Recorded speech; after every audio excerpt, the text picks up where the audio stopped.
Face of French True Believers, welcome to issue, I believe, 134 of the Pitch Nerds. We are the weekly show where a couple of nerds wake up early on a Sunday to bring you the latest nerdy news, reviews, and start rumors and mischief and occasionally pitch things. I'm Cap, and here with me today is always best friend, fellow nerd, and my God, looking sexier by the day, Mr. Frosty. Mr. Frosty is going to do a sound check. I'm going to ramble. Well, don't ramble if I'm going to do one now, because then my voice needs to get on there as well. So hopefully I've just said enough. I want to talk. Okay, you sound beautiful. I know. So this is the Again. Pitch Nerds ASMR. Here with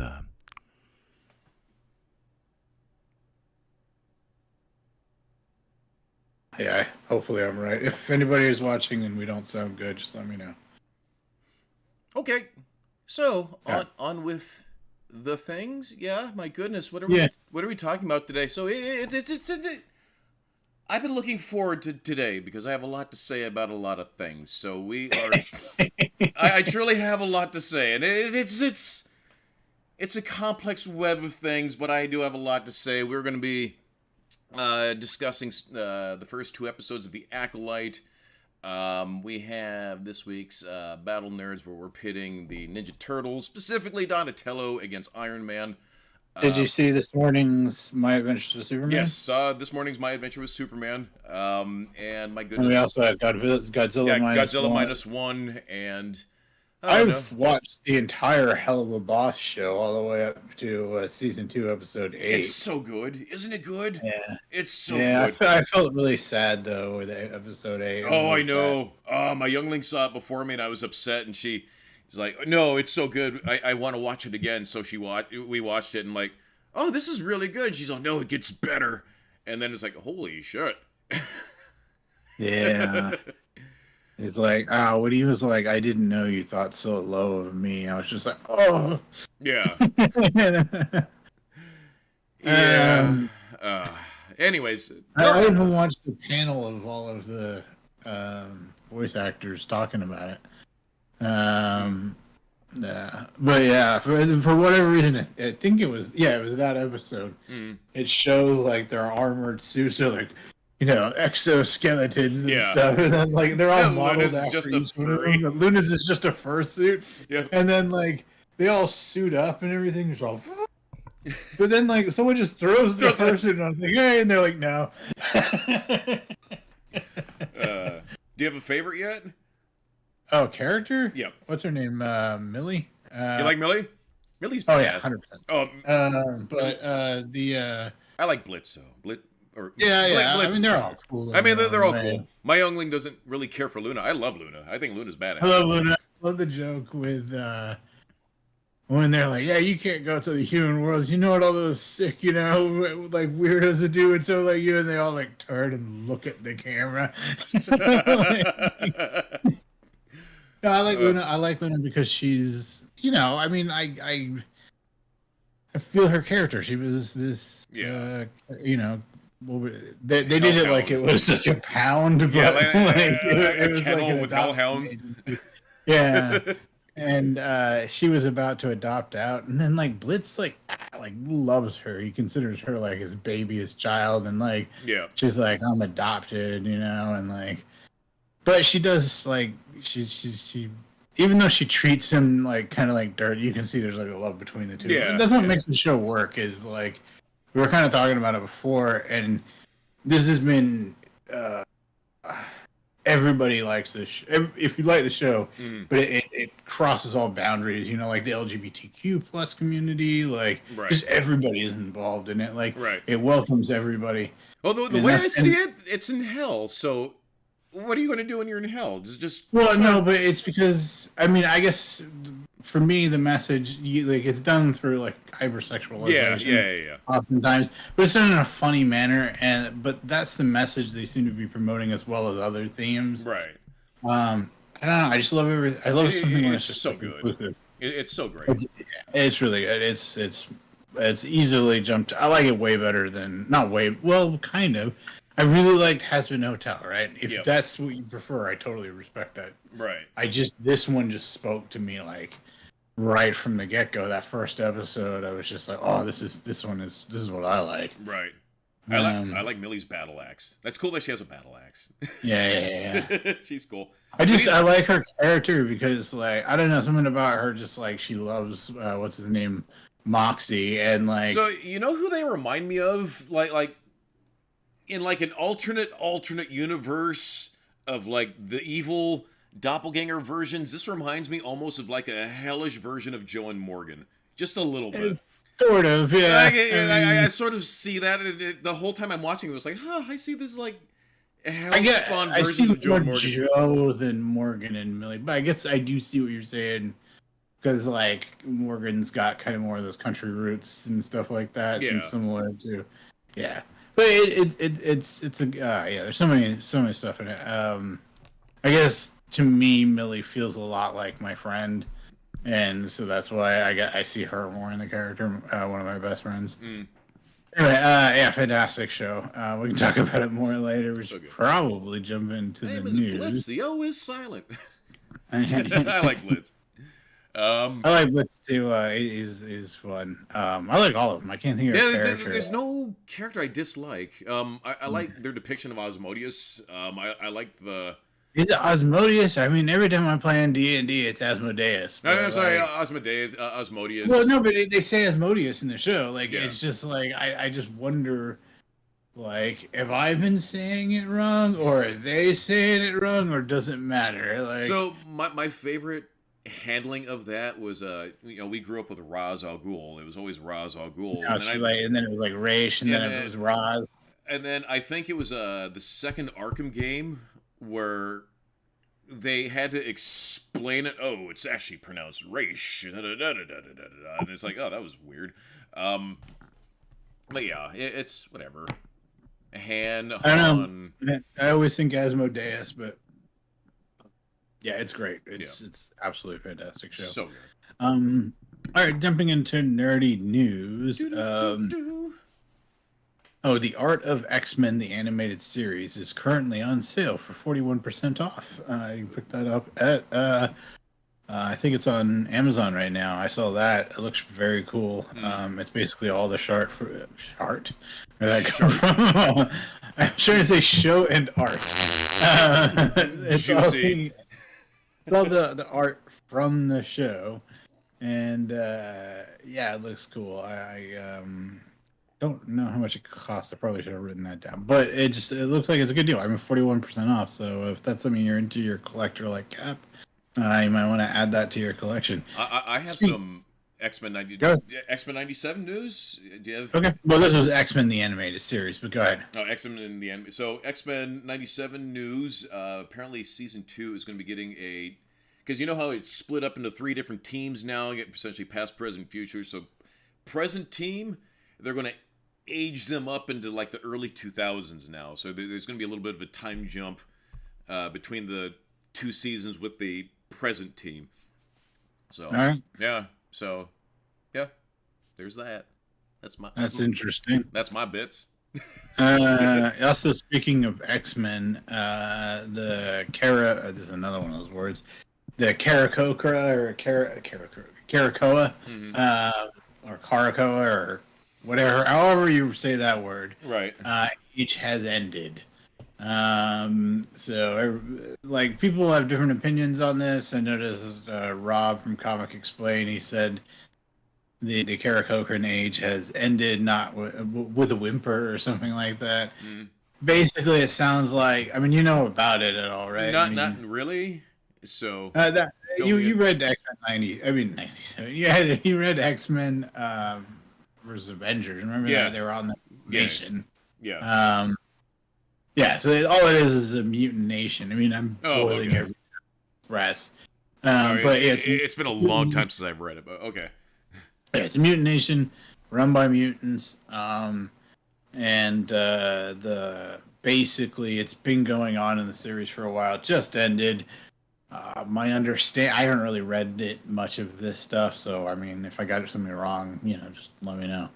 But it ended by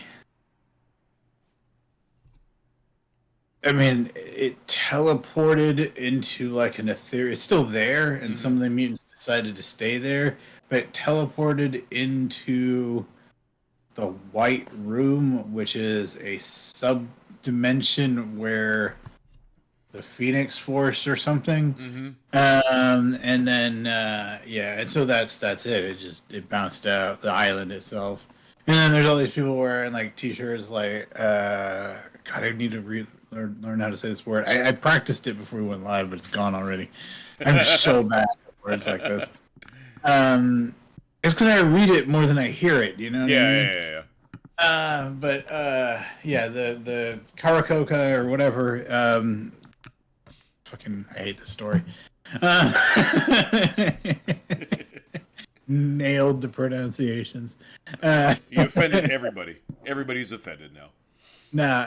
Forget what I was saying about it, but it's over. The theory is that Feige told them to do this because they want it to follow what they're doing in the MCU. They want the comics to follow that, and it happens. Sometimes the comics follow the MCU. Sometimes the MCU often follows, but it takes stories from the comics. Yeah. Loosely borrows from the comics. Yeah.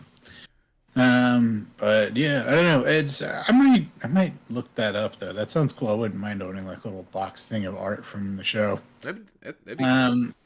Yeah, like I said, I mean, you're a collector. I thought you'd be interested. Yeah.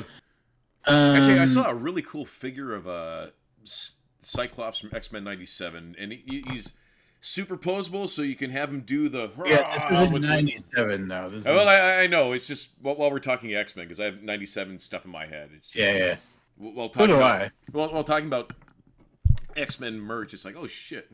I got it. It's $29.24.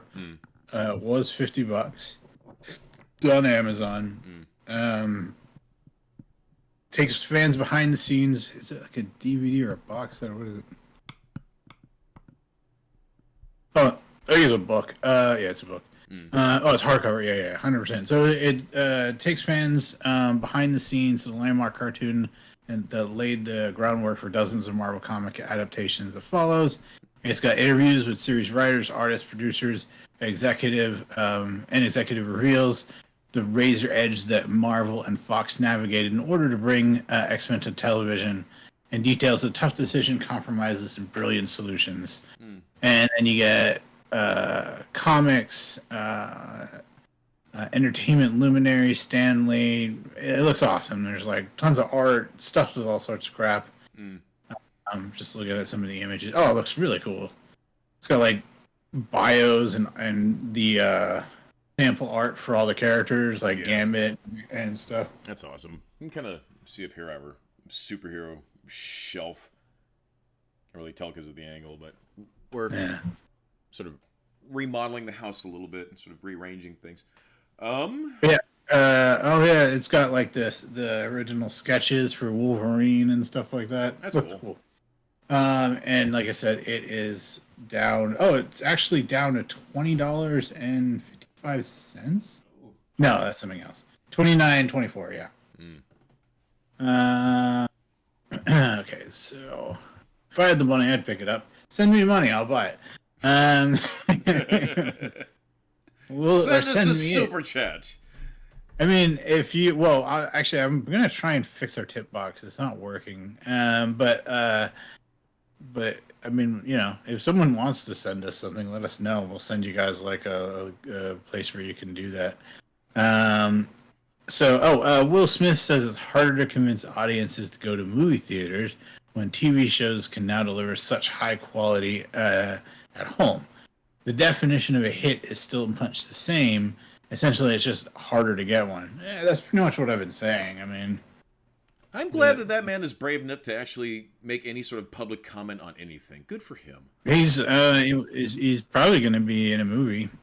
Yeah, Bad Boys something came out. And it's doing really well. Yeah. And then I also have later down. I read something. I don't have this in the news, but Bad Boys dropped, but it had a really like second or something highest R-rated opening or something like that. So it's doing good. I guess people like Bad Boys. I don't care about Bad Boys. I watched it when I was young and I thought it was cool, and then I watched it again and I was like, this is not cool. So Bad Boys, this was an odd moment in my household because we rented it, we sat down, put it on, watched it, and I think we made it maybe 20 minutes in before it was just so bad we had to turn it off and we got our money back. Or we got to switch out for another movie because it was just so fucking bad. Oh my god. I've yet to see an entire Bad Boys film because I couldn't make it through the first 20 minutes of the first one. Oh yeah, I've seen it more than that. So I didn't bad. anywhere near hate it as much as you. I actually really enjoyed it the first time I saw it. My brain sees the Michael Bay filter, and my brain just I can't didn't get know who Michael Bay was when I saw this. right, but it doesn't matter who if you know who he is. He has a style, so my brain recognized his style, and it just sort of. I mean, I guess I don't hate Michael Bay either because Michael Bay, he's not great on story. 100%. Right. Great, I agree. Okay. But he makes cool visuals. Yeah. And so I can just sit there and be like, oh, that's a cool car. Oh, and then Will Smith being like, no, you gotta drive faster. You gotta drive faster. It's like, I can have fun with that. You know what I mean? I like, guess just my brain wants substance. And then like I remember like with my friend, and you can't tell me this is not fun. I forget what the line they did where like I think it's like they go like shit just got real and they put on their sunglasses. Me and my friends, we like stood up and then we had someone with a camera running a circle around us to recreate that scene while kind of going up. And then yeah, I got to be like, shit just got real, you know? Like it was so much fun. So no, I reject your reality and I submit my own. That's fine. When life gives you lemons, you find a new. I don't think it's that bad. I mean, maybe now, but back then I enjoyed it. But anyway, yeah, that dropped people, and again, people seem to like it because it's doing really well. But no, I was talking about Michael B. Jordan. He says they're still working on the script for I Am Legend 2. I don't have a filming date yet set. Being somebody that I've looked up to for a really long time, to be able to work with Will Smith is something I'm really looking forward to. I mean, like, I think we have to forgive him at this point. Like enough time's passed. You can't just let one bad moment define your life. Yeah. That's what I'm saying. I'm glad that things are sort of like reshaping around him, I guess. Yeah, no, I mean, I mean, he shouldn't have done it. Yeah, he said he shouldn't have done it. He's obviously going through something with his wife I'm not even going to touch on. And, like, and yeah, it's, life is hard, dude. Yeah. I sent it to you. We just got a new trailer for Teenage Mutant Ninja Turtles. It's going to be releasing August 9th on Paramount Plus. You watched it, I think, this morning? Yeah, looks good. It's like it pulls from the Mutant Mayhem movie. Was that a cartoon? Claymation-y style, whatever that was? Yeah. I can't even remember. But this is more of a traditional animation style, but it's kind of like sketchy, kind of. Yeah. Like it's still cool looking, but yeah, it's cool looking. It looks good as well. I thought. I don't know if it's not enough to make me want to get Paramount again. And Paramount Plus, your fucking app sucks on PlayStation. It's a pile of shit. I would have totally have watched the Ark show. But, like, it's like spinning thing. Wait, more spinning thing. Finally it starts, gets 2 minutes in, and then now we need to buffering. And you're just like, And everybody was making the joke, oh, they got it right, just like the game, you know? That's fantastic. But it was the entire app. And then, like, I posted it online. I was like, why is your app such a piece of shit? And then like they were like troubleshooting guide, and then like Real Super Killers was like, it's not just on PlayStation, it's a piece of shit on like my Roku Fire or something. I was like yeah, their app sucks. I liked Beavis and Butthead. Beavis and Butthead was fantastic. I rarely use Paramount Plus. I think that's the one where it doesn't highlight, like the cursor highlight box isn't pronounced on mine. That's what I mean. The problem is and I talked about this before, is the apps themselves don't have to put any effort into that because they compete via shows. Right. Yeah, and that's why it would be so much better if they could, if like a universal template. Universal template. No. You make a show like, and you get it for 6 months. Right. So like, let's say you're Paramount, you do Beavis and Butthead. You have the rights to Beavis and Butthead. You get them for 6 months, but then anybody else can license Beavis and Butthead. Yeah. Because then all of a sudden it forces the apps themselves to compete, right. and we only have to have one. Yeah. Now, that would be such a pro-consumer way to do things. But that's not the world we live in. Last of Us Season 2 will be 7 episodes long. Cool. And apparently Season 3 will be significantly larger. I love how like positive they think they are that this is going to keep being amazing. With Season 4 also being a possibility. It's like okay, Season 2, yeah, 7 episodes, and you're like, that's not much, but you know, that's TV nowadays. Yeah. And then it's because like what kind of they're high budget nowadays, so yeah, that's what I mean. That's what what's his name was talking about. Will Smith. It's like people like, you get a longer show right than a movie, and you get almost movie quality. You get movie quality of what yesteryear was, you know. Yeah. You know what they should do is for big to get. I like that word. Don't get to use that often. Yeah. Yesteryear. Right. Go ahead. Sorry. To bring people back to the theaters, do like what Game of Thrones should have done, or maybe even like Breaking Bad. Just any big series finale, you just turn that into a movie. Yeah, we were talking about it last week. Yeah, there's ways to do it. I like your idea too, where just after so long, you just license out the thing.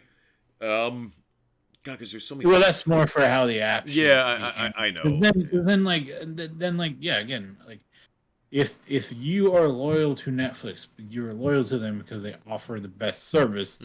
Because as long as you wait, because that's the thing, they're interchangeable. You only want Netflix for like, Stranger Things, Godzilla's cool, I guess, and then like you really just it sits. Right. And that's why they like this system. It's like the gym system. It's fucking annoying. Anyway, I guess the gym system is just people being lazy, though. Last of Us, I already said that. Have you seen this? I meant to send it. I'm sure you saw it, though. The Deadpool and Wolverine's Please Silence Your Phone PSA. Yeah. I loved it. So I heard Secret Wars is going to introduce.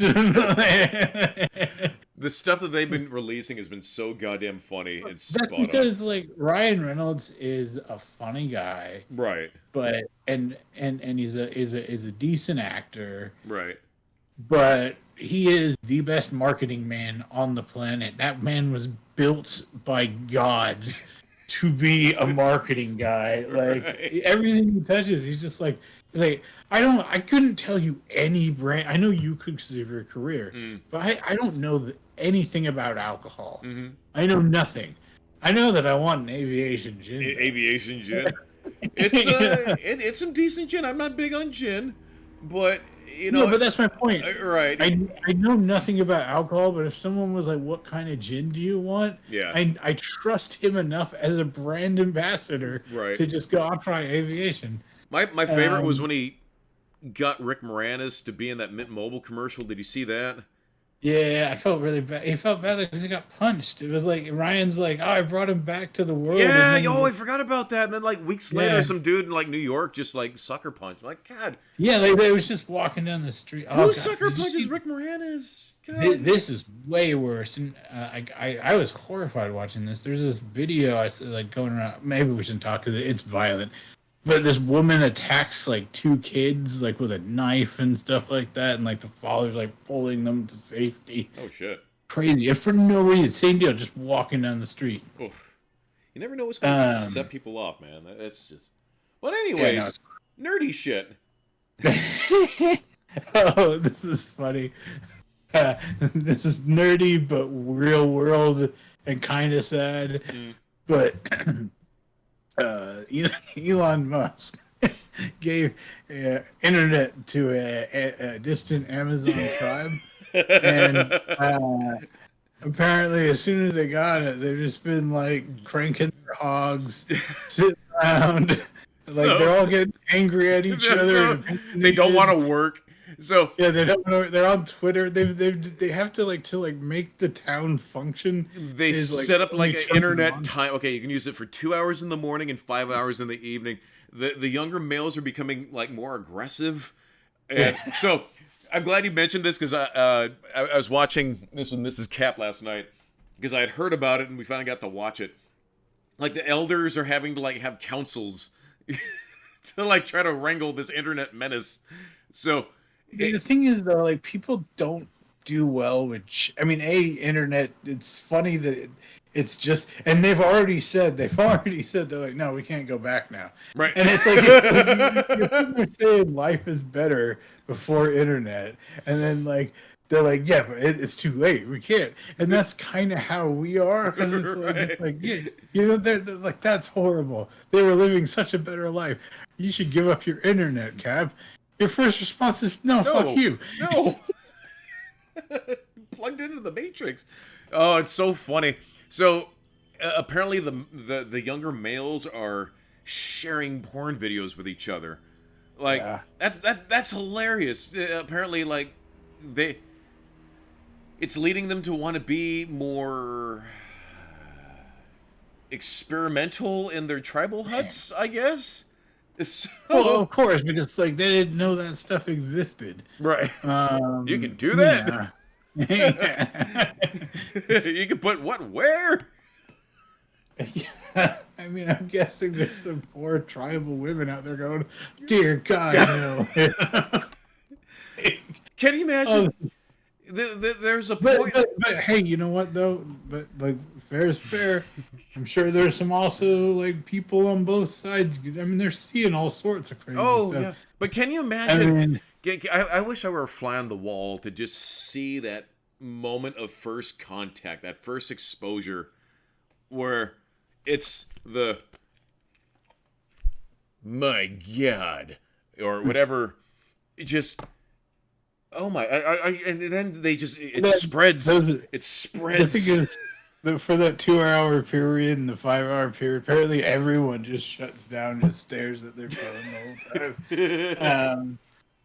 Yeah, it's so funny. But the thing is, this is like it happens though. Like this tribe survived. All this was a well. Right. Like there was some tribe out there that got a well, and so they didn't have to go down to the river to get water. Yeah. And so it became convenient for them. So they were just like, "Oh, I'll just get." But then, like, they hated it. There's a point. Hang on. Go on. They hated the well because going to get water from the river was an experience that they all did together. Right. And then it no longer existed because you just, I got water.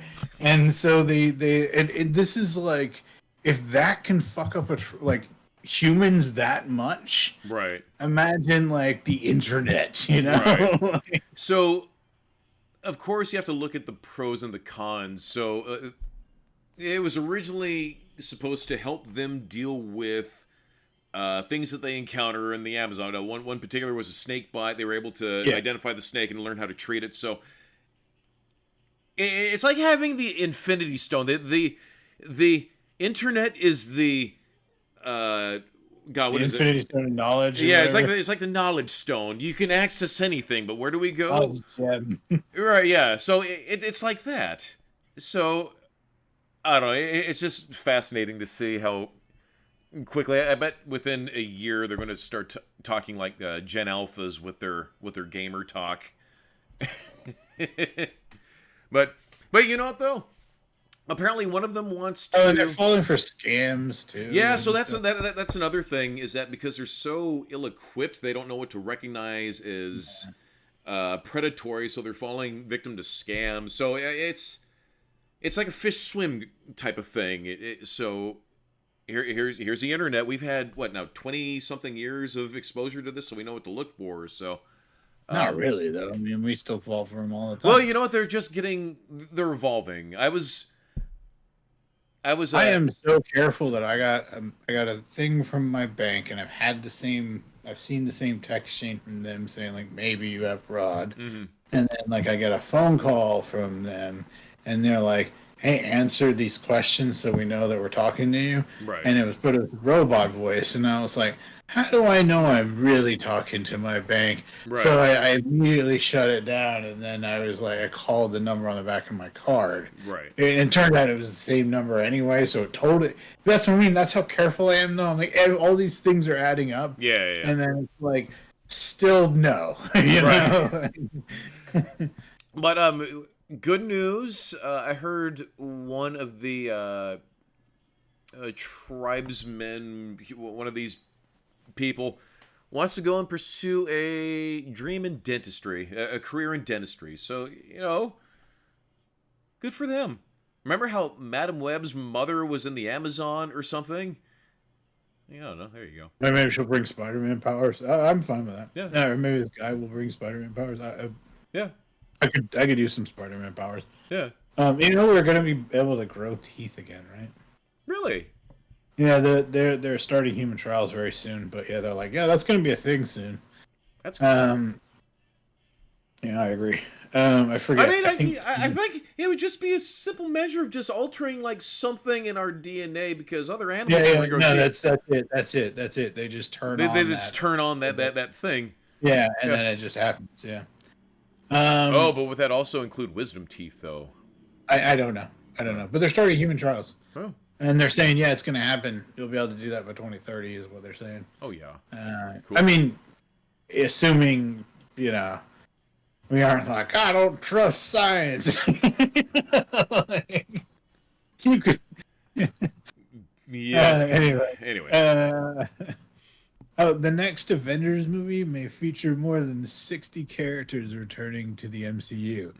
It is already set to be one of Marvel's biggest productions ever. So I heard the rumor that Robert Downey Jr. is going to be coming back to some capacity during this. Yeah, I mean, I would bring him back as like a Jarvis figure. Yeah.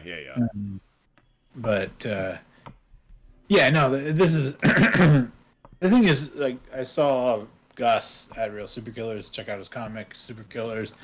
You can find it on Global Comics and Webtoons. That's Super Killers. Just remember, it's one word. Really cool comic.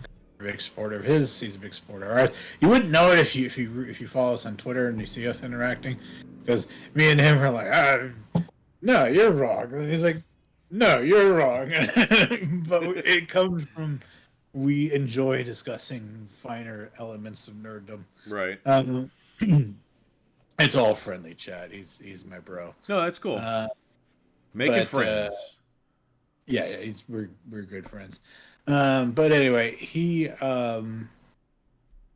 where is it going with this? What was I reading? Oh, so this is one of the things we disagreed on. He said that like, but am I gonna care who these characters are? And it's like, I don't know. I mean, I think the idea is going to be it'll be the main characters that like they're putting forward. Like it's probably going to be the what is his name, Falcon, Iron Man. Yeah. I mean Captain America, and then it'll be God. Why am I blanking on what's the new Captain America's name? Oh, what the good one or the bad one? The good one. The good. The one that the movie's going to be about. Falcon. But yeah, I know, but his real name. Oh, Anthony Mackie. No, not the actor's name. The character's name. Oh, God, Sam. No, yeah. Sam Wilson. Sam Wilson, yeah. Sam Wilson's Captain America. That's the word I was trying to say. Okay. Yeah, so... but I think those will be the characters that we see. I think 60 characters, you can't do a movie with 60 characters. It would be too bloated. I think they're just trying to, like... They looked at the last movie and they went, like, hey, remember, like when they were like on your left, and then it's just they're like, we need to do that, but like even bigger, and it's like, yeah, I mean that rarely works, but I mean hopefully it does. I'm excited. I would watch a movie with 60 different Marvel characters flying around. Like treat it, just have all the characters, or just have them into bigger clumps of teams of bigger clumps, I guess. So just have bigger teams assembled. That is true. You could do multiple battles like across the multiverse all at once.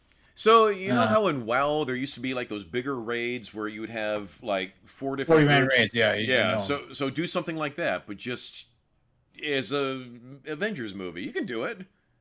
Yeah. Yeah. No, I agree. Oh, well, those work because you have to be like, they were that. I love that style. You don't get it, or I've not found it in a video game since. But like your team of healers, you'd be like, they'd have their own Skype chat, and they would be like, blah blah blah. And then we had to do this, we had to do this, and then like if you're like the tanks, you're up front, and then you'd be like your guild's main tank, and you'd be like, okay, drop it in. Secondary tank, come in. Right. And like only because if they hit anybody but the tank, you were dead. Right. And then if you were a rogue, it was so much fun, but so hard because you could not take heals away from the tank. Right. But you were a high damage dealer, but you had to like, aha, I'm in, I'm out. Dip out. Without getting hurt. Yeah. So I like being a healer sometimes. Like I played a healer in one. I think it was the D&D. MMO game or the online game. It was fun. I like healing. It's just you're just holding back, but my God, you have a lot to work. It's just all about managing your mana. Is my God, because I run low on mana, I chug another pot, and I would just beg for the. Well, that was like the wizard damage dealer in WoW. So I mean, it's. I mean, it's always going to be you're managing your thing, right? But then like on the 40-man raids, the problem is that you're managing you. Plus, like an entire battlefield and stuff like that. You had to work as like an army, right? And it was the coolest thing, yeah. Like, but it was hard. Like, anyway,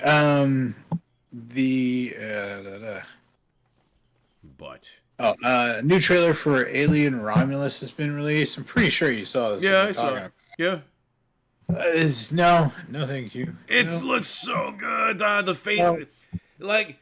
They took what makes Alien uncomfortable and they just hammered home on it. It amazes me that they went as unsettling as they did with it, especially with the face huggers. They made the face huggers like BAP! And the one guy fighting it, and it's got its little juicy bit. Face huggers. Oh my God. They are to me what needles are to you.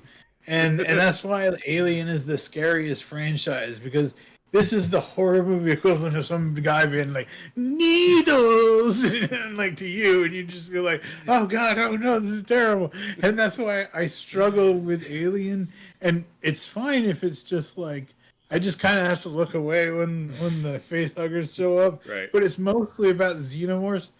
Way more cool with xenomorphs. No, they're fine. Yeah. Oh no, you're gonna like blow into my face, Yeah. Well, they do suck though, because they're not as bad. Like I'd rather die with a xenomorph, but there's a good chance they'll be like, no, we're just gonna stick you in goo, and then no, because then the things come out, and then you get the face hugger, and you can't fight back. I don't know. Wait, I tell you what, though.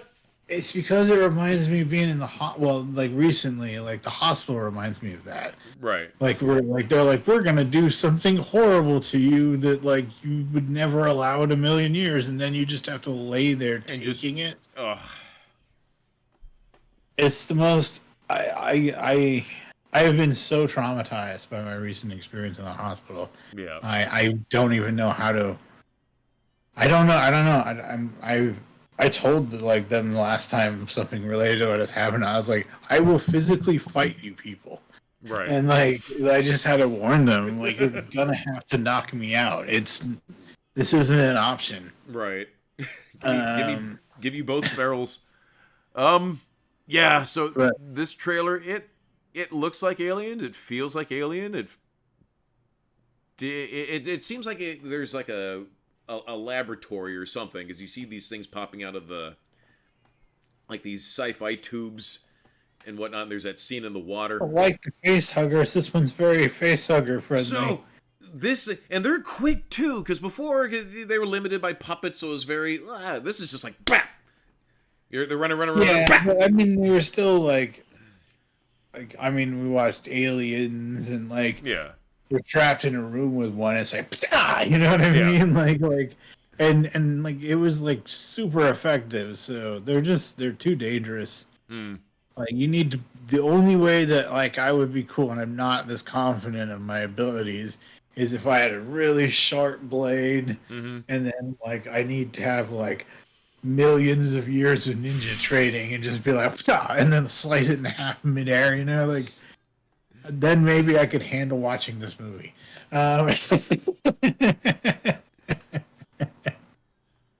See, I always wonder, just could you just cover your face like this? It won't. Yeah, I have thought that before, but I think it's because what it is they wrap the tail around your neck. Yeah.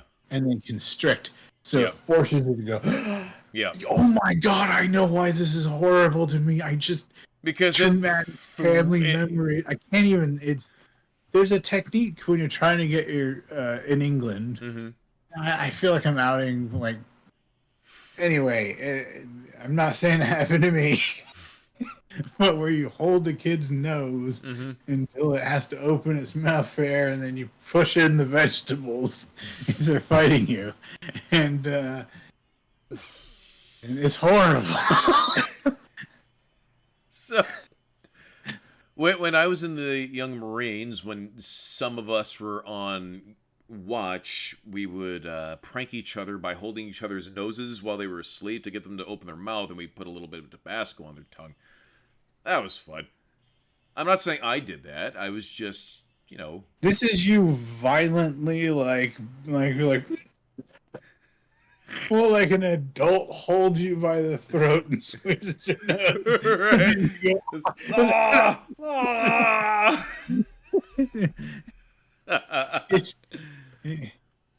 I bet you like I bet you like your veggies now, don't you, Frosty? Gen Xers are tougher breed, man.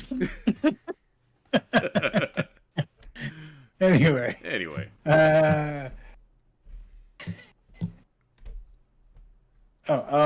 Eric Kripke teases that the boys will likely go beyond the initial 5-season plan. Oh, good. No one was more wrong in all of human history about how many seasons their show was going to go than this guy. That's a direct quote. As long as it keeps being good, it's been great. Even the spin-off. Obviously, you got it. I think it's built up a fan base. Yeah, I mean, I always feel scary when I think that in life. Like I'm like, oh, this is great. I'm gonna do this forever. Right. And then like reality kicks in. It's like, no, you won't. Kick you in the balls, and then you're like, oh, my balls. That's how reality works. So I feel like I try and not say or think those things ever. Yeah. Which kind of reminds me of our movie manifest that we're discussing. Because that's sort of a theme, and it is like, am I allowed to dream again? You know what I mean? Like that. I was like, oh, it's a beautiful theme. Oh, okay. But yeah.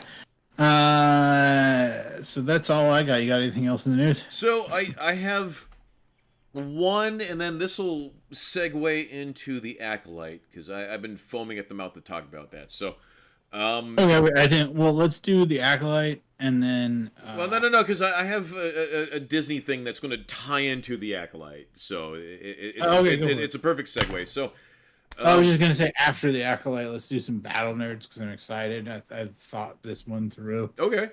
But yeah. So this week, Disney has given us two things. It has given us a sneak peek at the revised Splash Mountain, which I was absolutely excited for, because they were gonna. I mean, I love Splash Mountain with the old critters, but I was okay with it being updated, especially with The Princess and the Frogs. It was like their last animated movie. It was a gorgeous movie, and it had The Shadow Man with Keith David, a really cool villain song. Oh, are you ready? So in my head, the moment they announced that, I started piecing together in my head of how this could look like as a ride, where you have going up the thing before the drop, you have Dr. Facilier doing the thing and just having this epic thing, and how could Disney fuck this up, because it writes itself. And then, after seeing the ride footage, and they sucked, oh my god, they fucked it up! Frosty, they fucked it up! You're just going through. You're going through Tiana's garden, and she's dressed like she's hunting wabbits. The animatronics look cool. There's been a lot of. I don't think I even know the source material for this. So have you seen The Princess and the Frog? Mm-hmm. No, that'll be a good Behold Nerds. That'll be my next Behold Nerd. It's like the last animated Disney movie that they actually hand drew, and it's absolutely gorgeous. And this is before they started leaning heavily into the CGI, but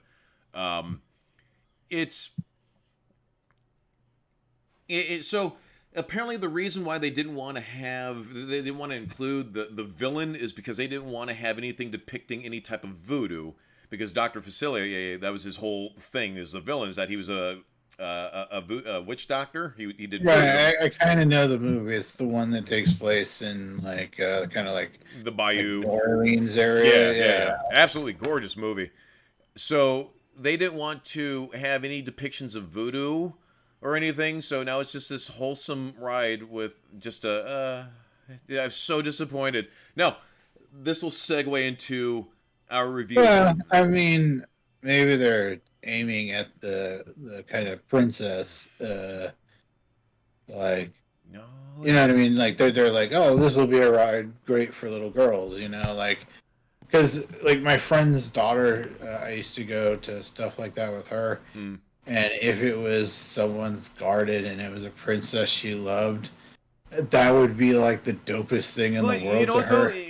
The way Tiana's portrayed throughout the ride, she's not even portrayed as a princess, because she is technically a princess. She's just wearing like her, I don't know. She's dressed like an old timey hunter. It looks Does like it just not look good? It doesn't. So the animatronics are phenomenal, but apparently there's a lot of issues with the testing, and I don't know what the issues could be, because like the ride operation, the ride system is the same. It's the flume, so whether it's not triggering the sensors, but they're using.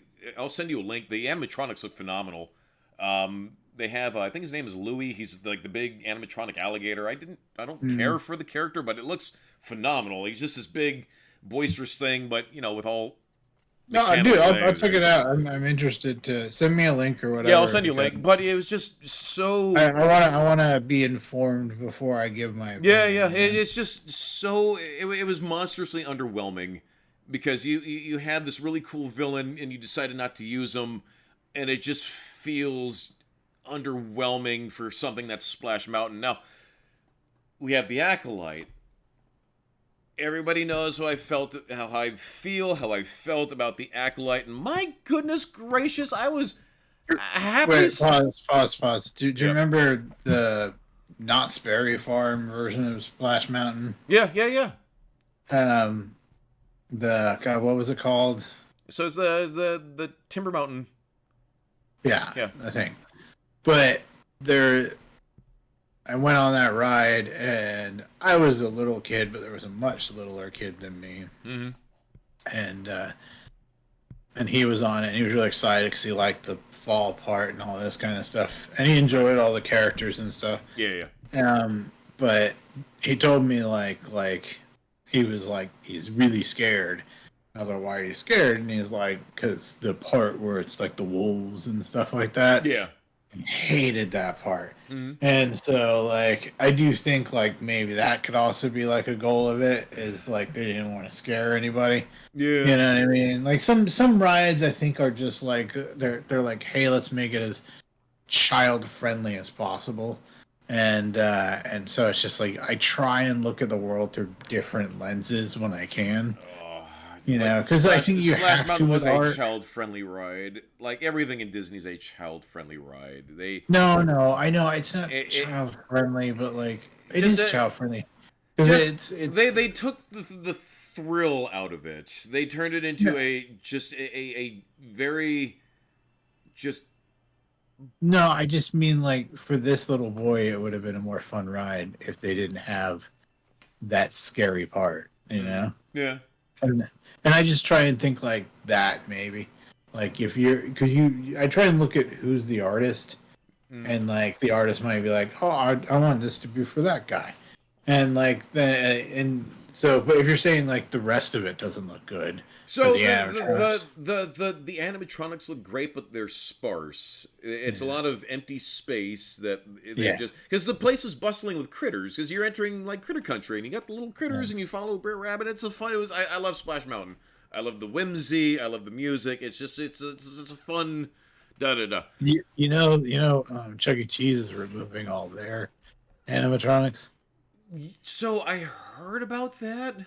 So Disney's been messing a lot with robotics, and they are robotics. They're getting better, quicker, a lot faster. So soon, I believe that we will actually be able to have like a Five Nights at Freddy's style thing, where you'll be able to have like actual walking animatronic things. Probably within like the next 10 years. I foresee in the next 10 years, I'll predict it. 15 at the high mark, but well, I just the Chuck E. Cheese ones, I mean, where I lived it was Chauvis Pizza, and then it got bought out by Chuck E. Cheese. But those things are the stuff of nightmares. Are they though? I don't like them. But it was just sort of. They like remind me of like clowns and shit, and I don't like clowns and shit. I think I've told the story of why I don't like clowns. Yes. The box of feet. Yes. So yeah. All right, we can jump into the Acolyte. Yeah. So the Acolyte dropped, and everybody knows how I feel about current Star Wars and everything that the showrunners have been saying about people. I like what I said. I said, I when I watched something, and I know this is impossible to do, but this is what I try and achieve. Mm-hmm. Is I want to be Idris Elba's character from Pacific Rim. Pacific Rim, because I bring nothing into the drift with me, because I sit down and I just watch it like as like nothing exists before me. I try and remove all my bias as much as I can. But go ahead. So I'm not going to say that I loved it, but I enjoyed it more than I thought I would for the first 2 episodes. I will give the points. I'll start off with everything I liked about it, and then I'll mention the things that I didn't like. I liked I like the world building. It's supposed to take place, I think, 100 years before. It starts off with like not exactly a Star Wars crawl, but like the old timey, like just the scroll. Here's the setup for. Every time I look at the Star Wars logo, though, I'm like, this is my brain immediately does this. I go, that font only works for that word. Because you can't use the Star Wars font for other stuff because the R goes Yeah. And I showed it to another graphic designer friend of mine, and that was my thought. And he goes, "Yeah, look at the R goes and I was like, yeah, just go but go ahead. I never thought that. So because everything connects with Star Wars, so but you weren't taught typography though. No, so. It does a good job at world building. It shows you like an early version of a Gaunt droid. You see like an early version of like it's called Pip. It's like this little robot thing. But the first scene is great because it world builds. It says, oh, well, I have to go out there and do this repair on this thing. Well, that's outlawed because of the new astromech something. Wait. You know what I dug about that? Is it explained why I should care at all about the Trade Federation. Yeah, so another thing, they reintroduced the Trade Federation. They were like cops. They were like, yo, like, we think you got some shit going on. And they're like, no, we don't. And they're like, yeah, you're gonna fucking tell us. And like, it made the Jedi like these cops just like roll up on you. Right. And then he's like, no, we'll tell you downstairs and stuff. And they're like, okay. Right. And it made the Jedi into bad guys. That was what made that scene good. But it also explained the Trade Federation better. Right. Like why they did what they did in episode 1 or whatever. Like why they would be be against the, like, so it's all in the framing, right? So if you were to look at it, the rebels are the terrorists, and then we got to see that expanded on in Rogue One, where the rebels were framed as terrorists. We got to see this felt like a better structured episode 1. That makes any sense. It felt like I liked it for the same reasons why I liked Andor's. It kind of showed how the universe worked. Mm-hmm. Just that line with the, oh, we're using this. Oh, it's outlawed because of the astromechs. Like, oh, that's cool. And then it cuts to, here's like a primordial Gonk droid. It's still making the familiar Gonk noises. So here's like an earlier version of the power droid. And then we're reintroduced to the Trade Federation. So it does a really good job at setting the time frame. It also explains why there's so many astromech droids everywhere. Yeah. Because like they have to, like, they're the ones that are allowed to go outside and do that. They're built for that. Right. And that's cool. I mean, give a point in favor. Okay. I like that. The fight in the bar between Trinity and I don't remember the names. I thought was interesting. I thought it was cool seeing. Oh, it was dope as fuck. I thought it was the best.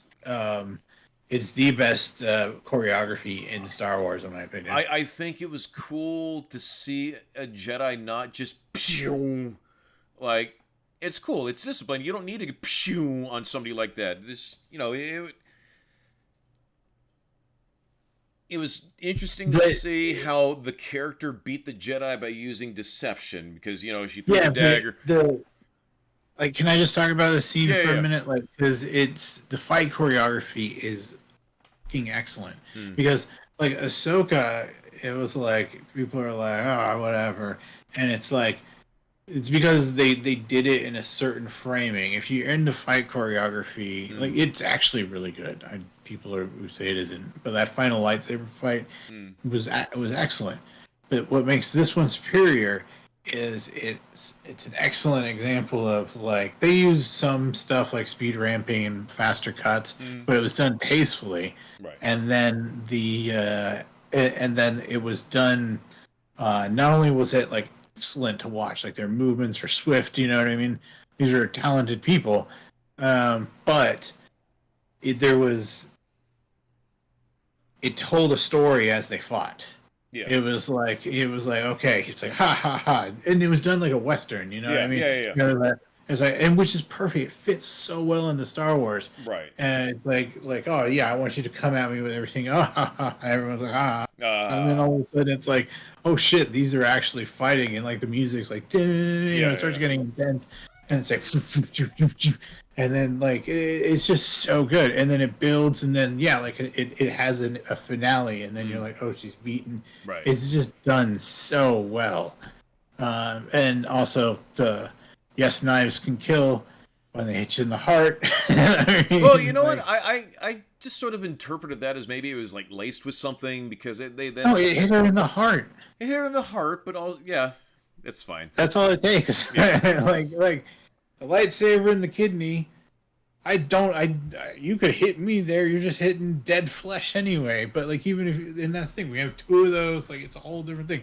Hitting the heart, way different scenario. Yeah, the internet has been clamoring about that. I was okay with it. It hit her in the heart, and then they established that she can use poison also, so I figured, okay, maybe poison tip thing to the heart, or maybe just whatever. I was fine with it. No, that was wise. It was like that moment. She's like, "Oh shit!" Yeah, like she's able to look down and yeah, you would be like because your heart's gone. You're just fucked. Right. But anyway, at least you didn't pull it out. True. I mean, but even then, like, you're just like devastated. But anyway, so then. What else? Thank you, the Vogue writers, for liking our posts about us being live, as well as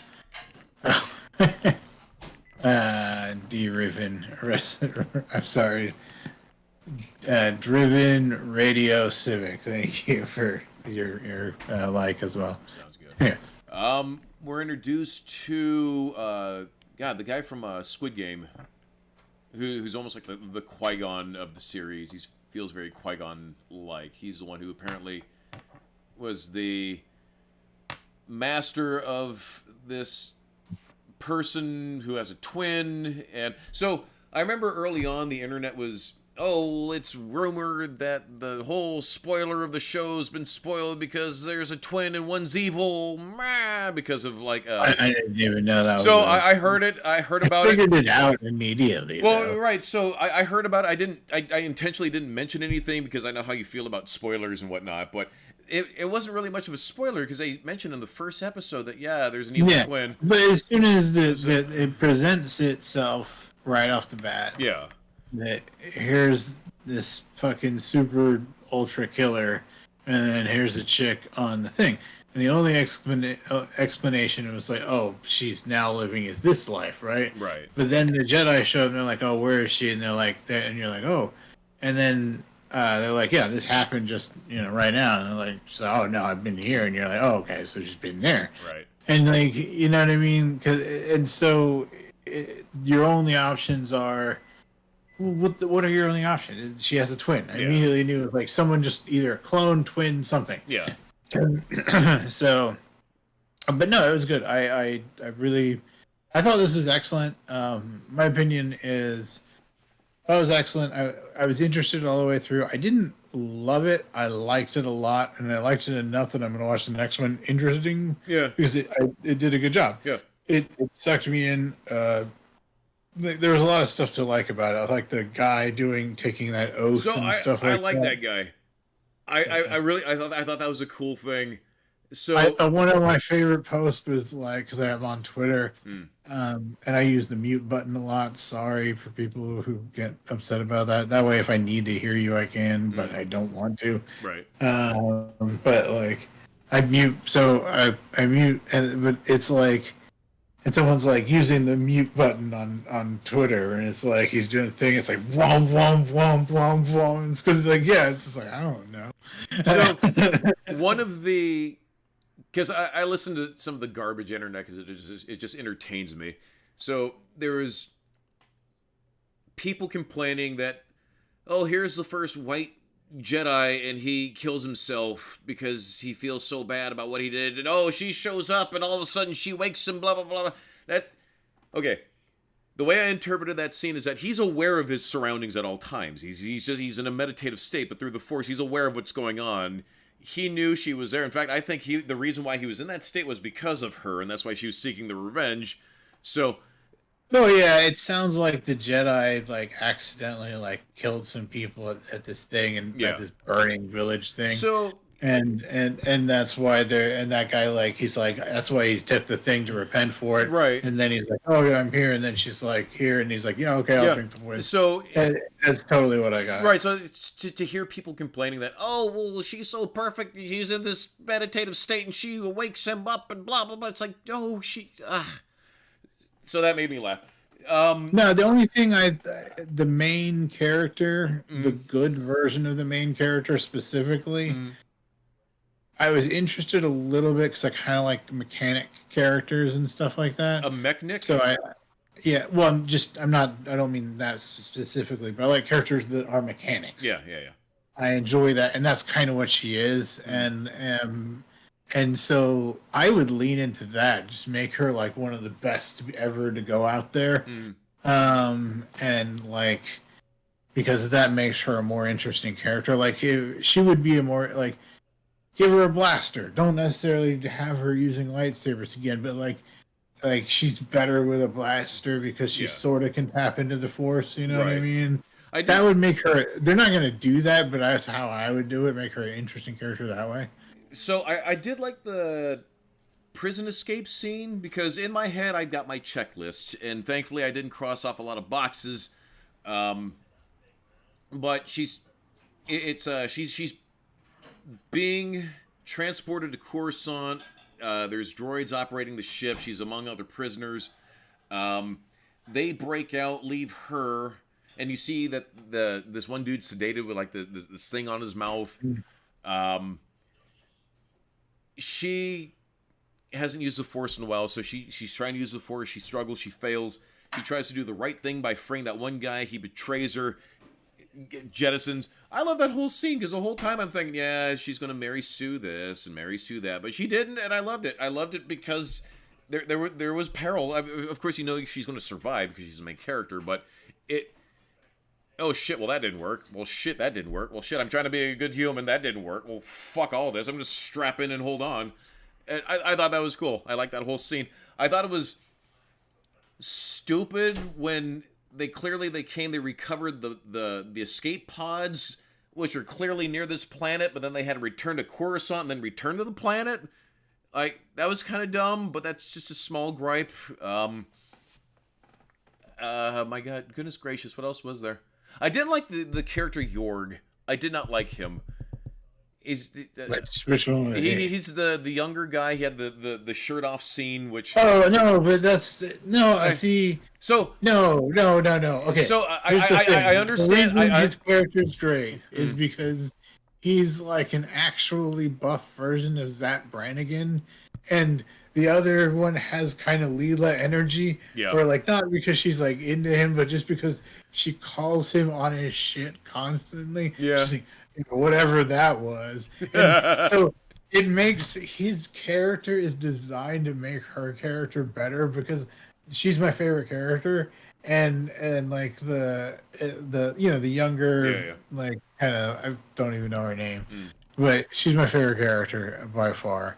And I appreciate that he's like this kind of like, oh, I'm a jock, bruh, like super Jedi, like, oh, this is how it has to be, and like he's that guy, and she's just like, dude, fucking take it down a notch, man.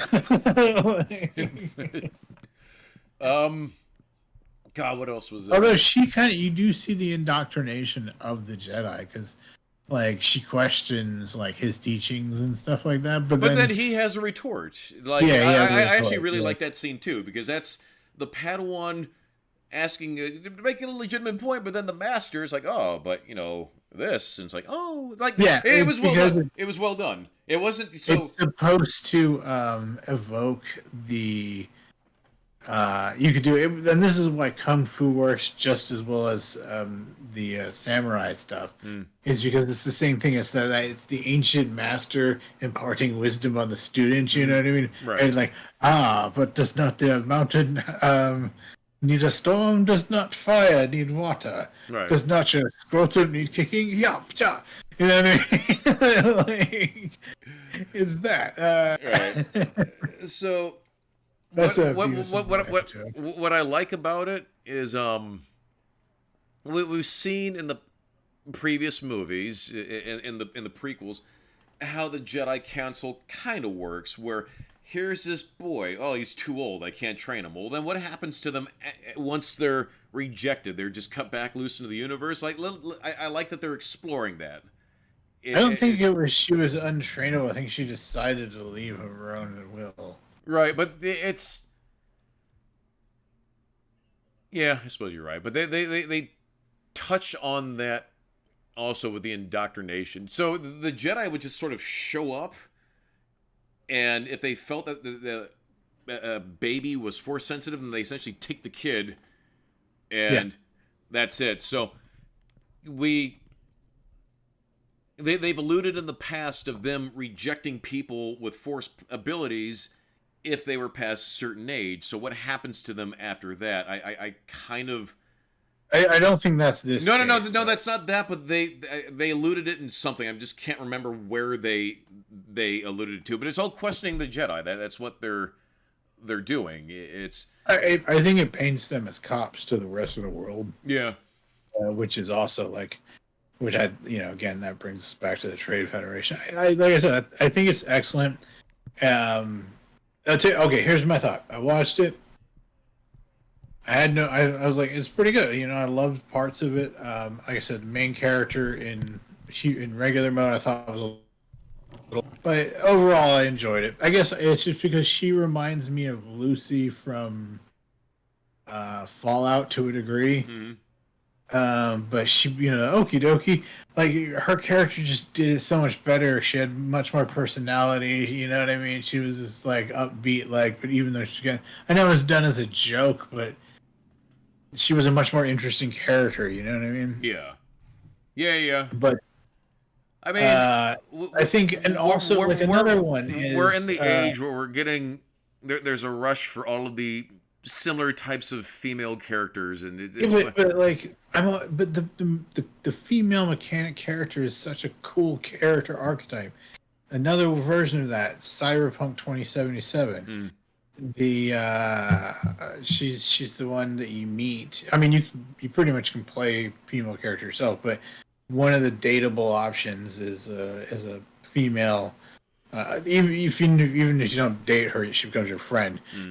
She's this really cool like bandit character. She'll back you up through everything, and like it's just she's the mechanic and stuff. She drives around in a big tank, or not tank, big truck and stuff. Like I just think it's a really cool archetype when done well, and I guess that's why I found her a little bit boring. Yeah. Evil version of her, much cooler. Like and then also like she kind of sucks, but like somehow she's killing these Jedis. Like, but she isn't yet because like that's the whole thing. It's like, oh yeah, you think you're bad. The only reason you're winning is because you tricked that one. Well, it's Sith techniques, and she's clearly learning from somebody. But that's the thing. That's the thing though. They're like, you got to do it without a weapon. Yeah. And she's like, I will do it without a weapon. That's the challenge. She's so far, yes, she's killing them, but the idea is you are the weapon. Right. She isn't the weapon. And I love that point because I loved it because it reminded me in D&D and it also reminded me, well, I stole the thing from Teen Titans. But in Teen Titans or Titans, Judas Contract, Damien, he says he's like fighting some like Blue Beetle and everybody, and he's like, the difference between you and I is you use the weapon, I am the weapon. And I was like, oh, that's so badass. And I was playing D&D and I stole that line when I was playing my ninja character, and I was like, yeah, because it's like I am a weapon, right? Like it's so cool. Damien's badass. Yeah, but that's what I mean. She's a badass character. But she isn't quite there yet, and I'm actually. That's the thing.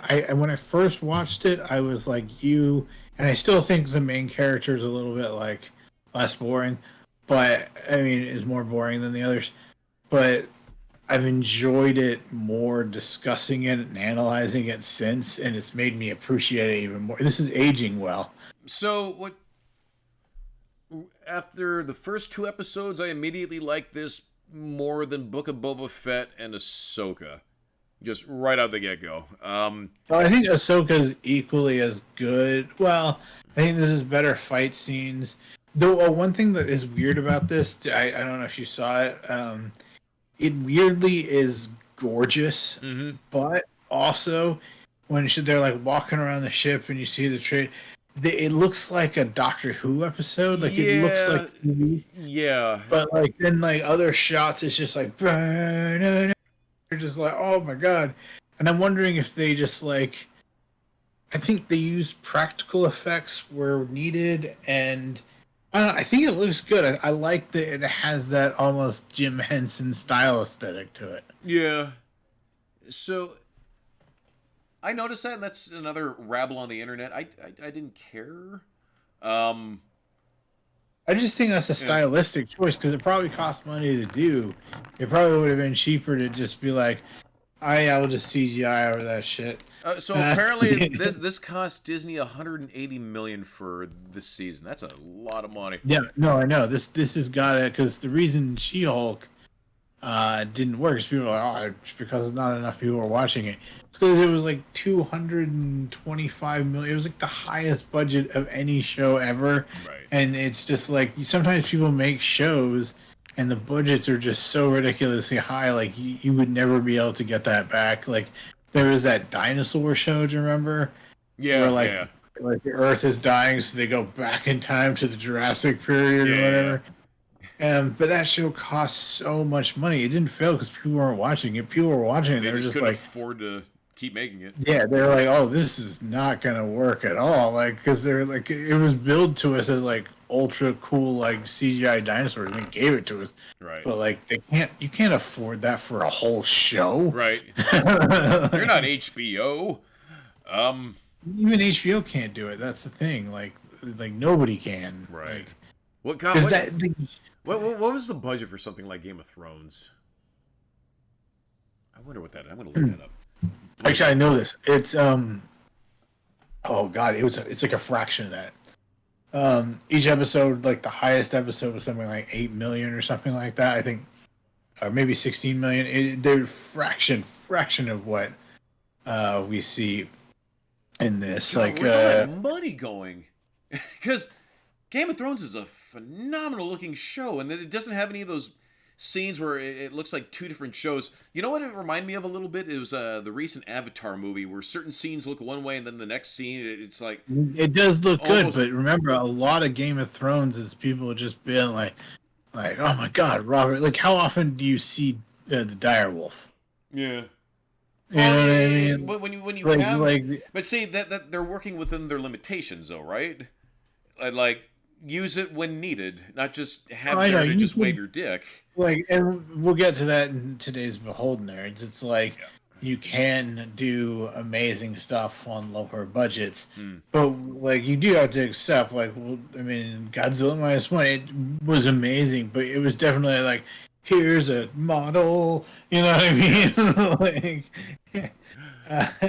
But you know that God, I have so much to say about Godzilla -1. It's so good. It's so good. But anyways, we should just shut up and take my money. So for now, my God, it's a shut up and take my money. But we'll see. We're 2 episodes in.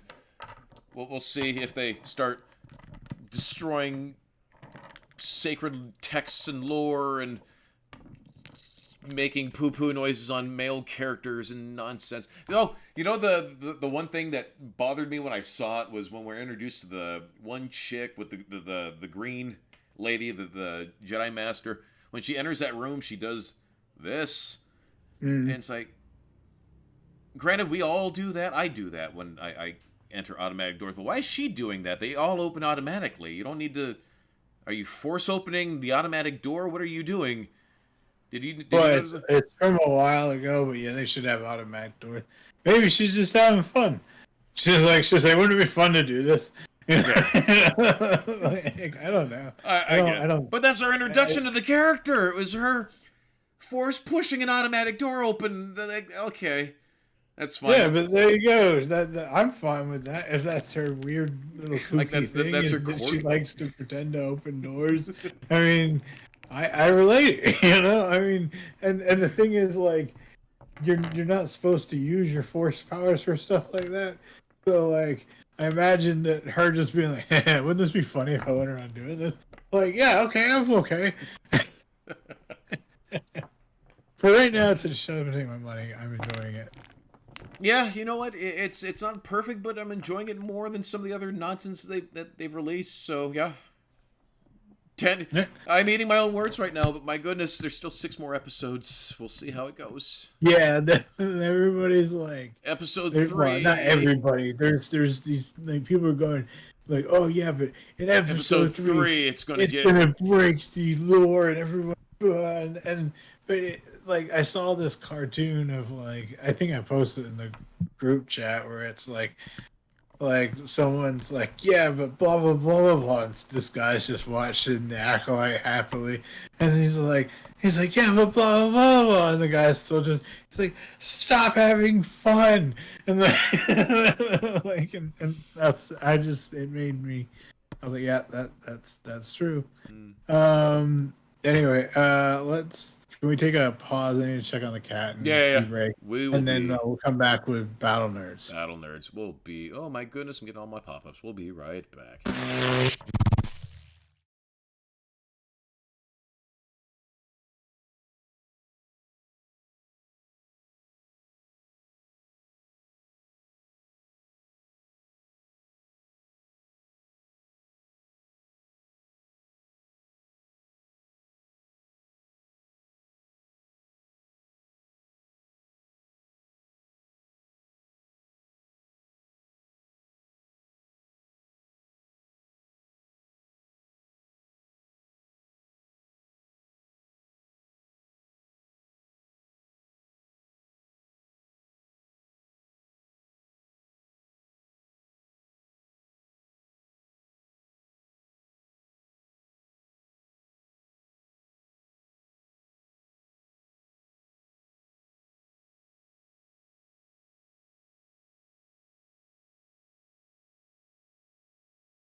we are back, and we are going to be jumping into Battle Nerds, yeah?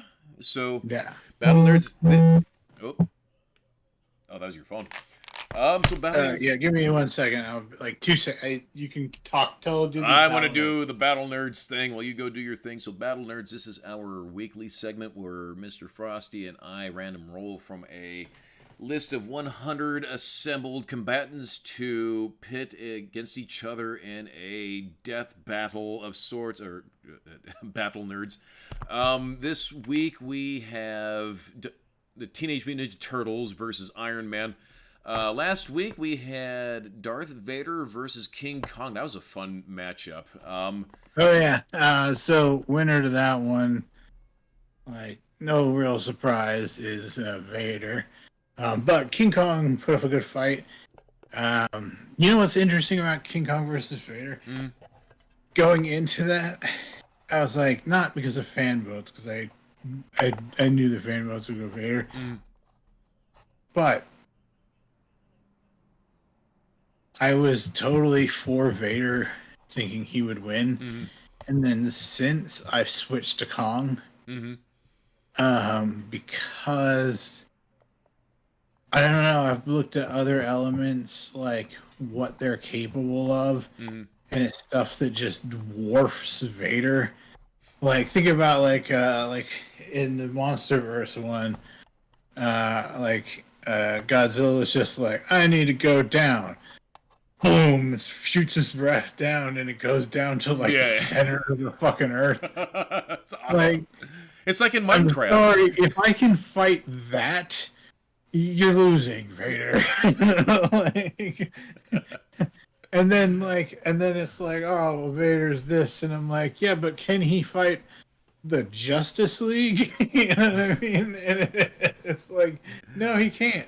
So, like, there was that really good fan video of Vader fighting Batman. Have you seen that? Yeah, that's probably. A good one. That's a good one. But yeah, no, I just think that, like, I underestimated King Kong by so many degrees because of what he was. Because I just immediately in my head went, oh yeah, Vader, because he can use the Force and stuff. Hey, buddy. So. I was talking about this fight with somebody at the bar, and I mentioned, yeah, it's this one specific King Kong with the lightning and whatnot. And I found out that's not actually that specific. The new MonsterVerse version uses lightning too, and then there's other things. There's another movie where he uses lightning. So, like, the shooting lightning isn't that weird. So, because apparently he loses his hand and he gets like a gauntlet on him. Yeah. Oh, and I think he has lightning powers in the comic. That's what it is. Okay. Somebody said Vader can just force crush Kong's hands. That was what somebody said. Yeah, but again, it's like crushing Thor's hands.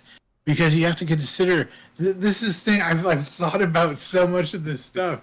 Because you're like, oh yeah, like you're thinking of it as a giant gorilla, but it's not a giant gorilla. It's a giant gorilla that scales to Godzilla. Godzilla went up against Thor. That version, you picked your version. I mean, yes, the version of Kong versus. But that there's no reason to think that version doesn't have these. Same superhuman feats. Like they're tanking stuff that, like, you shouldn't be able to tank. They're superhuman. Not are they just kaijus? They're superhuman kaijus. And it's a common theme across the fiction. So yeah, I think you're treating it like it's a normal kaiju. If it was a normal giant gorilla that shot lightning, yeah, sure. But this is a kaiju. They're fighting Justice Leagues. Anyways, we have. But yeah, it doesn't matter. Vader won. So King Kong goes out of the ranking. Vader wins, and this week it is. Oh God, who is it? Oh, it's Donatello from '80s cartoon. Right. Not 80s, from early 90s, Teenage Mutant Ninja 87. Turtles. 1987. Oh, it was 87. I didn't realize it was that early. 87, but it ran till like 91, I think. Really? I thought it started in the early 90s. No. It was 87. 1987. Why did I not know about it? I feel like I should have been. I felt like I was too old for it, but now it sounds like I was probably the right age. I don't know. Yeah, 87, and then, God, I remember the Turtles boom. Holy shit. I don't know that. Maybe I didn't discover it until it boomed. I don't know. Yeah, the Turtles boom. Holy shit, you want to see like a toy craze. Live through the Turtles boom. Holy crap. Because every toy was like cool. Like every figure was just unique and weird and just fascinating. They had their own like little accessories and whatnot. They were each really weird. Oh, I guess, yeah, because the movie was the 90s, huh? This movie was 89 or 90? 90. And then it's interesting. That's it. I didn't know that. Yep. But anyway, so you're going for that. I'm going for early. I don't even know what year this took place. But I am going with the 90s version of Iron Man from the cartoon Iron Man. It's technically Earth 92131. Okay. So yeah, that's the one. Season 2, it's got that cool opening where I am Iron Man. Yeah, I remember that. Holy shit! I haven't thought of that in years. Season 1. I mean, it was fun because I rewatched this for this fight. I actually really enjoyed rediscovering the cartoon because it's lame. Yeah. I paused for a second. Fucking Century. I forgot this guy existed. And I'm like, why do I... And it's because young me had access to the internet and I not Googled, whatever you did, Excite back then? I don't know. I searched for stuff about this show and then it was like, I discovered Century because there was like little bios on him and like... But he's only got like 2 comic book appearances. He's so rare, but he's so cool. I have to talk about him at some point. He's just beyond awesome. Nice. Okay, just to think death metal fucking Thor. Okay. Like he's holding an axe above his head and it's like raining a rainbow down around him and he's like the stars are like in him, and he's like, just it's so cool. Century, like no. See, that's a different Century. That's the thing, and everybody goes Century. No, this is Century with a C. He's a synthetic organism. You know, like a century, like a period of time. Okay. He's a synthetic organism that's made up of 100 aliens, and he's the finest of his species. And he's connected to his axe, and he travels. He can teleport vast distances, knows where to go through space, and then he's also like his stats are so cool. I'll talk about him at some point. He just looks so cool. Oh, I love this character. Yeah, it's not. How's it spelled? Century, like a period of time. Like I was like. You know, the 20th century. You're right. So, I'll look at them. Google keeps wanting to post up. Oh, Marvel Century with an S? No. Anyways, I am going with classic 1987 animated Donatello and all of his purple whimsy. You know what? I always go first, so let's hear it. I want to know, why can Donatello be Iron Man? So, you always had me go first. I wanted you to go first. So All right, fine. Here's why Iron Man beats Donatello. Because Donatello, he's almost got toon powers when it comes to his science. He's like, do your voice. You were doing it before. That's why I wanted to hear the voice. What? You're like, well, I'll just put together. Well, I'm just going to right. So, really quick. So, it is estimated that Donatello has an IQ between 150 and 190. Advanced engineering skills, both human and alien technology, extra-dimensional technology. This particular version is known to make really neat stuff out of garbage. Need to carve a portal into the universe? Here's a flashlight and a potato and like a napkin. Yeah. I love this guy. So, you know where I'm going with it. So here's what I think. Here's what I think will happen. So I've looked at Turtle's technology. Okay. Yeah, I mean it's impressive what he can do, like no doubt. Right. But most of his stuff is, like their car and stuff. It's designed to fight like very incompetent robots and things like that. And then I turned on the cartoon, the Iron Man cartoon, and I was looking for specific episodes because I remembered it. Right. And it took me a while. I had to do a deep. The problem is, I turned it on and I was like, Iron Man, all right, because it's on Disney Plus. Okay. And then I might make you watch this, by the way. But it's like, and then like it's like I'm watching it, and then Century shows up, and I'm like, who's that guy? And then I had to do a dive into Century and pause Iron Man for a while, but I came back to it. But so they're driving around in boats, and they're like, oh, let's see how good your military boats are. Their tech is like. They're for fun. They're just like, damn, and they're like, oh look, spear comes out. Now I stabbed your boat explodes. Like, and then like, oh, you shoot missiles at my boat. Guess what? Your missiles are back. They have the solution for everything on all their tech. So, and then like, the show is great. Okay, like in just the cheesiest '90s way. They're like, oh, by the way, we have to go up against this guy and this guy and this guy, and he's no joke. And like Scarlet Witch and what's her name? Spider Girl is there, as well as like Rhodey as War Machine, and like Scarlet Witch, or what's her name? Spider Girl. She cracks some joke, and then Scarlet Witch is like, ha ha ha, and they all ha ha ha ha, and they make fun of the villains. It's just so good, and everybody's just like super hot sitting around. And like at the end of the episode, they lean forward and kiss him. Like it's the cheesiest like male perspective shit, but it works for his character. It's like right. But oh god, it's so bad. But it's Tony Stark. I know, but it's so funny. Like, oh god, I had the best time.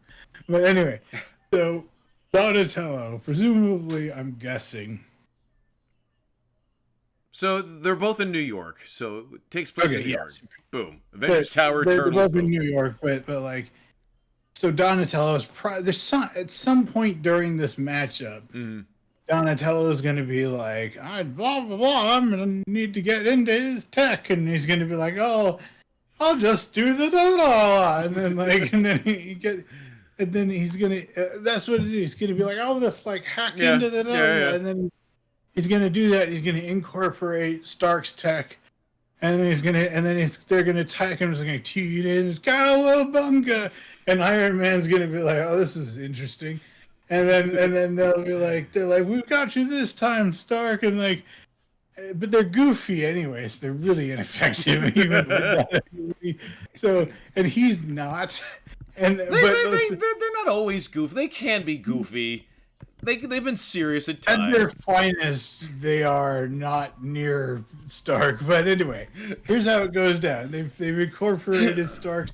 And then it comes in teeny the cowabunga, and Stark's like, okay, yeah. And then he's like, you don't understand that this is over the second you put my tech on. Like, he's like, yeah, you got my tech has you. And then all of a sudden his tech's like, and they get like punched by their own fists and stuff. And it's like, stop punching yourself.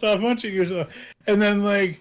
And then, like, they all knocked out, and then, like, yeah, they come over and kiss his cheeks, and they're like, oh, Tony. And then, and then he's like, And then like Donatello's like, oh, but we needed your tech to like go fight Shredder, and he's like, no, dude, you don't understand. That's awesome. I'm totally gonna help you. I'm gonna tech you out, and then but what he's really doing though is he's just incorporating their shit into his world, right? He's fine with them fighting sewer mutants. He doesn't give a shit. Right. And then so then he helps them. So now they take him to fight Krang. He easily just enters Krang's tech and is like, yeah, no, now I have your systems. Yeah, this is over. And it's like, oh, and like, come on. There's like a guy there that's like Spider with Scarlet Witch is just chilling there. He's got adamantium armor. I mean, like, and that's not even his best suit. And he can change them at will. That's awesome. He can change them at will? Like, how does it just goes like, and then he's got a new one on. Oh. And not at first, but he does it later. But, so, it's a brokenly powerful version of the character. But anyway, so he's helped the Turtles, and they're cowabunga, yo, dude. But meanwhile, he's taking all over Dimension X with, like, Stark Tech. Yeah, no, but he's just like, yes, cowabunga indeed. And then he's like, by the way, Donatello, yeah, like, come work for me. Right. And then Donatello is like, awesome. And then he's like, tubular bros, because they're teenagers. He's getting them while he's young. Yeah. He funds all of them to do exactly what they want to do because he doesn't care. Right. And then he brings Donatello into his universe. Yeah. Donatello, in a way, has won. But really, has he? Now he's feeding. All he's done is he's unleashed Stark into another universe. Right. So good. This is so good. Stark wins this one, hands down. But go ahead, tell me what you think Donatello wins. Oh my god. You know what? So they've introduced the multiverse in this, and it wouldn't surprise me if there's like a multiverse of Donatellos that would just regulate themselves in a way, and with the You're pulling the Reed Richards thing though. Right. A council of Donatellos appear. Stark, hey you. Yes, it is rehearsal day. Anyways, my goodness, we still have Godzilla to talk. So, anyways, I think that through not necessarily adapting his tech, but maybe coming up with something like some type of, oh, he's an Iron Man. Well, here, let's carve him up with this. That'll carve up his suit. Doop. It just sort of insert whatever hijink. It is going to be silly. So your plan is contingent on whether or not he embraces the tech. Yes, that's true. If he were to assimilate his tech into Donatello tech, then yes, your plan wins. But even if he didn't, that's what Stark would be doing the moment he met this guy. Right. He would fight the team and they kind of suck anyway. Yeah. And then so they would have to retreat during that first fight. Right. Then he would have been like, very interesting. And he would be back and he'd be like, Jarvis, bring up the specs. And he's like, that's the one I'm interested in. Right. And, this is a good. I was actually really looking forward to this fight. This is a fun one. But for the sake of time, we should probably roll for the next one because I want to talk Godzilla. What are we rolling? We never even talked to My Adventure with Superman. Yeah, we should be. What are we rolling? D20 or is it D? Oh no, D12. D12, but it can't even be a full D12. I rolled a 2.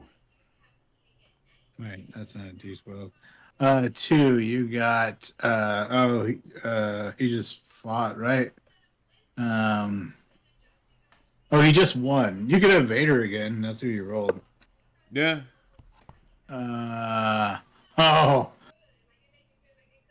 Bye, Vader. Sorry. You did a good job.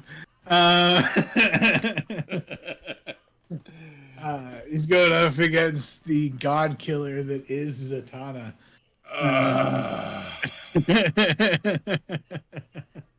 Okay. All right. I'll work with it. So Anyway,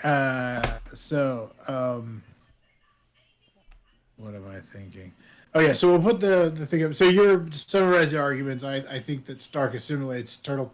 Not he joins the turtles, but basically to the goal of bringing Donatello into his fold. right. Funds the other ones whatever they want, and that's how he ultimately wins. So I can see Um, this ending with the two of them befriending each other, but I think, and after that initial fight, Donatello is going to eventually have to retreat. Yeah, it's fucking. There's an Iron Man, so he's going to dip into the sewers and he's going to come up with something on the spot to just essentially quickly neutralize Stark, just like a quick zap or something. Maybe come up with a big magnet or something to just trap him instantly. But of course, you said he could switch armors. I'm not sure how that. Not just that, but he's gonna have like bunkers of other backup armors. Well, of course.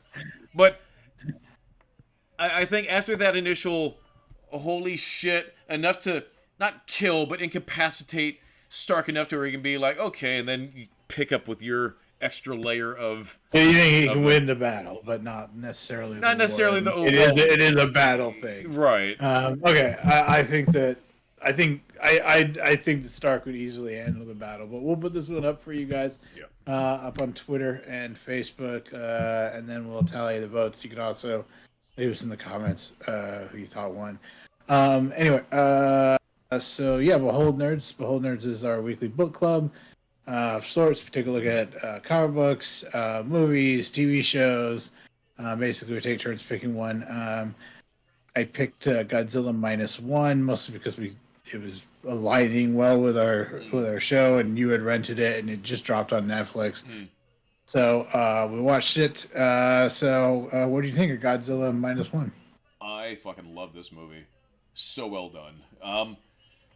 It was so at first we see Godzilla, and I was wondering why is he so small, but then they explain it later on. So we follow a kamikaze pilot who didn't perform his duties in battle. I like World War II history, so oh god, the comic. Don't look into it. It's a horrible thing, but yeah, but that's the thing. They made sure, like the whole thing was he faked his plane having a malfunction so he could stop, and then he froze up against Godzilla. I think as soon as I went up, as soon as I held my own against Godzilla, and I realized like, oh, he had regeneration. Right. I was fucked back then. Right. So it wasn't my fault now. I'm absolved. That's that's kind of how I watched the movie in hindsight. Or after, because it's Godzilla, and they established early on that he heals. So, like, yeah, but like, where the part that got to me was when he said, because he broke down and he told her everything, and I got where he was coming from, because I understand that code of honor. And then she's like, no, you have to like live, like we have to like get past that. Right. And then he's like, dare I, am I allowed to dream again? Oh, because like I feel like that's been my life lately. Right. And I kind of wonder sometimes because I'm scared to though, because I know that bad happens. And it's like life kicks you in the balls, and then it does in this movie because she gets devastated. It ultimately has a happy ending. Right. I think that was the choice. The thing is, like, his life, he had a child, so I don't know. I think it was different. But for someone like me, it's like, I have nothing. I don't know. So the movie got to me. Yeah, Godzilla was so cool in this. I love... So essentially, Japan is rebuilding after after World War II. And the soldiers are coming home. He's getting blamed by his neighbor for, hey, why are you here? You didn't do your job. This is all your fault. So you feel that, and you see him trying to, like, rebuild himself and get over it. And then I like how the movie kind of takes place throughout, like, time passes between scenes in this movie, and it's shown through how the baby's growing up, because they adopt a girl. And then there's the one lady character who tried to push the baby force the baby onto him.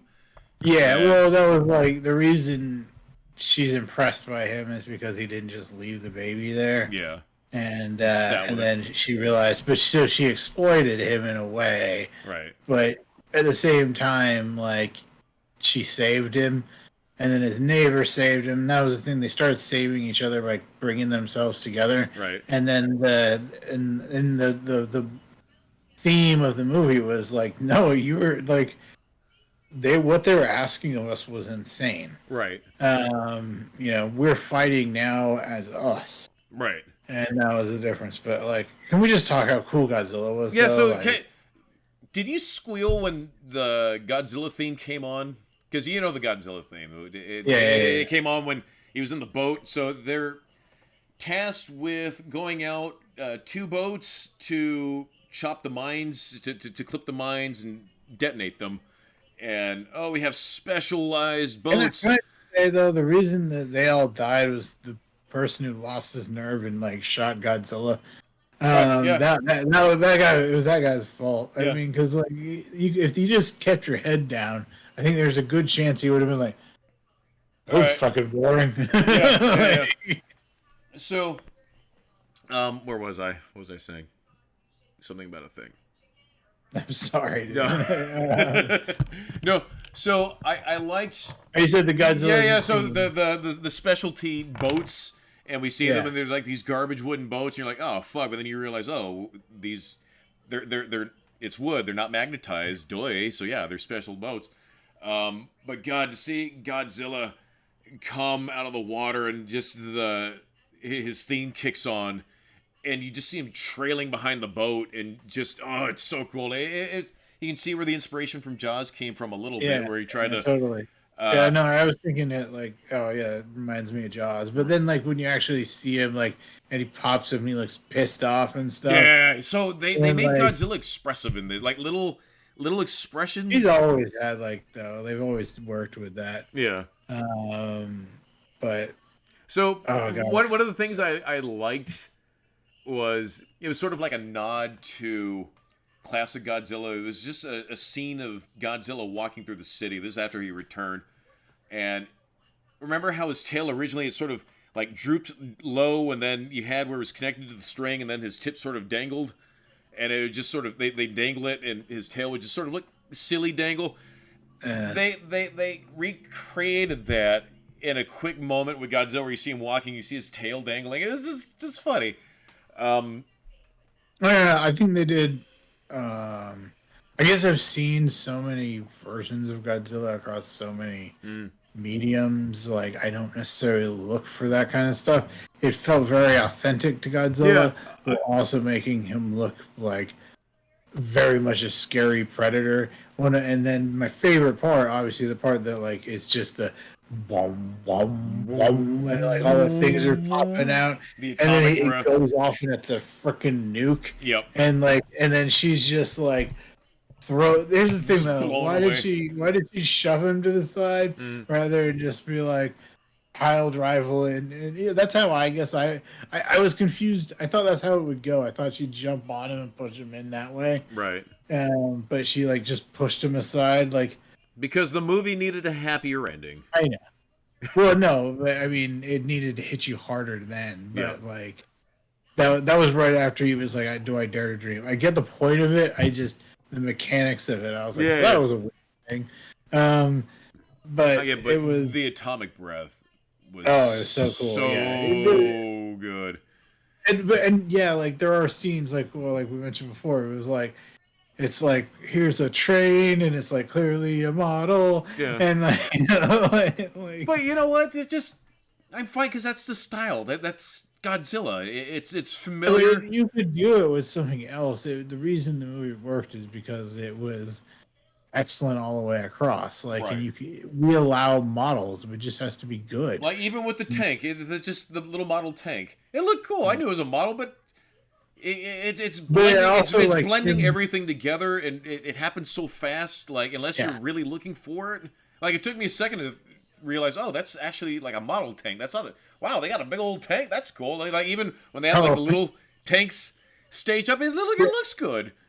There's a comedian. I think her name is Amy Wong, and she was talking about how she has like HPV or something like that, and like then she was like, yeah, like they're like maybe your body will just naturally just heal itself, and then she was like talking about how like it sucks because I'll either have cancer. She goes, "Or I'm Wolverine, bitches," and then so like when Godzilla got shot in the face, my immediate thought was that joke where and like he pops up, just and then it's like that was him going, "I'm motherfucking Wolverine, bitches," and then like all of a sudden he gets hit again, and then he fights the thing. But he is Wolverine, except he's got like nuke breath, and he nukes the thing. The fight scenes, everything was excellent. Story was excellent. I was interested in the character. I liked this. There was a part in the middle where I was walking around my room doing something. So I was just about to say I did like the second act, like assembling and like, okay, well here's the threat. How do we figure? And that's sort of synonymous with every like big kaiju movie. Here's the threat. Oh, big scary. Here's your opener. Second act. What the fuck do we do?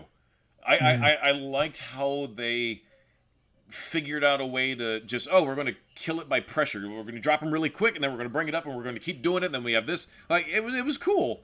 I like that. And it's just that's sometimes interesting. Yeah, the plan. And stuff but it's very Japanese. Like you can see stuff like that in their anime and stuff like that. Right, but it's clever. Other than let's say Jeff Goldblum hacking a spaceship with a MacBook. Like, at least there's more explanation behind it. It feels like there's more, I don't know, explanation and science gone into explaining how they're going to deal with the threat other than, and, yeah, I'm in. But you still need to end it by blowing his mouth open. Right, of course. And see, that's where everybody wins. Yeah, no, it's awesome. Godzilla, like, the thing is, and we were talking about it years ago, when the first Godzilla movie came out, not the one with what's his name, Bryan Cranston, Matthew Broderick, but the Bryan Cranston one. We're talking about that one. Yep. So, and you were saying like, and then Godzilla's like the savior of Japan, like he should be, and then like I was like, he's not always, because and then you're like, he isn't, and I was like, no, he's oftentimes depicted as very much an antagonist. Well, he's the protector of Japan. So protecting Japan proper are the people. Does he protect the people, or is he just protecting the clump of dirt? Like, no, not at all. He's a very sometimes he's just a freaking murdering giant dinosaur. Yeah, he's just like shows up to kill the shit out of everybody. Maybe that's my theory why this one is because I'm guessing the mines and all the recent like fights and the nuke went off. Yeah, that's what awoke him. Right. So I don't know. It was probably tied to the nuke. That's why he has nuke breath. Who knows? Well, they kind of alluded to that with because they showed Bikini Atoll, and then they showed him, and it shows the regeneration ability, and that's when he opens his eyeball, and then the next scene is when you see him start to. Just awesome. Yeah. I know we're running along, but can we just briefly? Well, so I assume it's a shove taking money. Yeah. And then what did you want to pick? Oh, you know what? Because you haven't seen it, we'll watch Princess and the Frog. It's great. Princess and the Frog. Just it's Disney's last hand-drawn animated movie, and it's gorgeous, and I like it.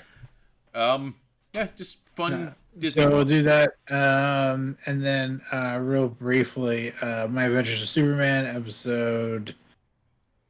Was it 4, 5? 4. 4 dropped. God, what happened real fast? What's his face? Jimmy Superman's pal, Jimmy Olsen. Jimmy gets invited to Star Lab Symposium. Yeah, but it's one of those gotcha things with Lex Luthor, and it's designed to like sell their tech and stuff and get people behind Task Force X. And, right. And because Superman shows up to like save the day, but it's like, and then we find out more of Lois, and then Superman's been trying to talk to Lois. Oh, it's just the whole thing is just great all the way through. Right. What was the standout thing that happened in this episode? So you had Lois's dad. Did they introduce any characters? I can't remember. I don't think they did. No. Lois's dad is still staying with Clark and Jimmy. Yeah. They sort of flash back to when she was younger. This one is Lois's history. Yeah. Growing up with her dad. Yeah. That's where the story's focused on the Lois side. Then there was the side with Jimmy and Superman, where like Jimmy's like his friend is Superman. He was like, "Oh, this is awesome," and then like, but he let himself down with Lex Luthor. So that's the other story.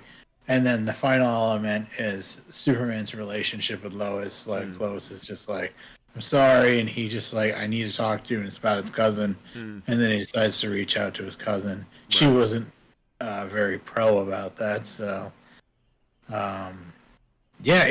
this is exactly. I think this is such a good episode, but it's not one of those episodes where you can be like, and then like so and so shows up, and like, but that's good because it was still did what it did. It was an excellent episode that just builds the world and the story while still telling its own little story. Is that one radioactive dude? Is that supposed to be Blight? No, that's what. God, he reminds me of Blight. Yeah, I keep forgetting his name. I need to look it up. I think it's like something Skull. He was in the Justice League cartoon. He's in a lot of stuff. All right. Radiation Skull, Radioactive Skull, something. He was in Batman Beyond. Yeah. Well, that was in Batman Beyond. It was oh God, what's his fucking name? Oh my goodness. Anyways, lost my train of thought. Anyway, what else did we see in this episode? Hang on, I was pulling them up. Well, that was the main elements. I think it was one of those episodes that is like a kind of between those things, but it just builds the world. Next episode is going to be phenomenal. I can feel it. Yeah. Atomic Skull. That was that was driving me crazy. Skull. Okay. He looks like Blight from Batman Beyond. But that might have been pulled from his character. Probably. Atomic Skull's infused. I'm not a fan of how Deathstroke's mask looks. Yeah, it's a different version. It's a weirder version. Okay, his mask looks like a Martian head. Yeah, look, I understand if you don't like Deathstroke. I understand if you don't like some of these characters, because you have Deathstroke in your head. I respect that. I'm just trying to go, okay, this is this Dimensions version of Deathstroke. Maybe it's not Dimensions' my favorite one. Younger version of Deathstroke. Yeah, true. Yeah. That's sort of how. The show is still just so good. Yeah. Yeah, I highly recommend checking it out if you haven't yet. It's a show to take my money. I can't wait. That scene with Clark and Jimmy in the anti-gravity chamber was so great. It's like, when he's like, "You saved me this many times." Yeah. Oh, so good. It's like, how do you snap normally? It's like, I don't know. This feels kind of different. Like, did that? Yeah, I guess that opened. I guess midnight of Best Friend Day or whatever. Yeah. So that was kind of nice. Like they did that perfectly. Yeah. It was National Best Friend Day, just in case anybody doesn't know yesterday. So it was awesome. Shut up and take my money. We are running long. I need to take a youngling to a rehearsal. I can hear her warming up right now. She's going to be performing at the Orange County Fair on July 21st at the Hangar. Oh, awesome. Yeah. So if you guys are there and you see Cap, come say hi, right? Yeah, come see the Harmonics with an X. And then we'll probably send me pictures and I'll post them up on Twitter. Yeah. Oh, so actually no, never mind. But yeah, also I'm gonna go see Furiosa. You're gonna go see Furiosa? Yeah, my sister's going. I think 2:30 today. Today's gonna be busy for me. Holy shit, I get tired. Where's the closest movie theater to you? How far is it? It's not. It's farther than I don't want to talk about it. It's farther than I'd like to go, and then also when I don't like being out. Yeah. In case I have problems. Yeah. and it's stressful. But I try and do it because I think it's important to kind of rejoin society. Yeah. But it's more trouble than it's worth, in my opinion. I'd rather stay home. I may still bounce. It's because I have to. I'm so tired, and then I have D&D tonight, and so but that means my day's gonna go all the way until 11. I normally sleep the morning part of the day, and then I gotta take all my pills. Anyway, but yeah, I'll probably see it. So if I do, I'll give you guys my reviews next week. If you're watching, please hit the like button. If you haven't subscribed, subscribe. Maybe hit the notification bell. You got ninja abilities or something. Yeah. And yeah. Yeah. Lead us into the promised land, Frosty. I need to take a youngling to rehearsal. All right, so you do it. You say we got oh yeah. So for those of you who watch, thanks for watching. We had some good viewership today. We like to end the show. Oh, and thanks to everybody. All the thanks is. We like to end the show with a nerdy quote by Mr. Frosty. Mr. Frosty, please lead us into the promised land. When the fuck did we get ice cream?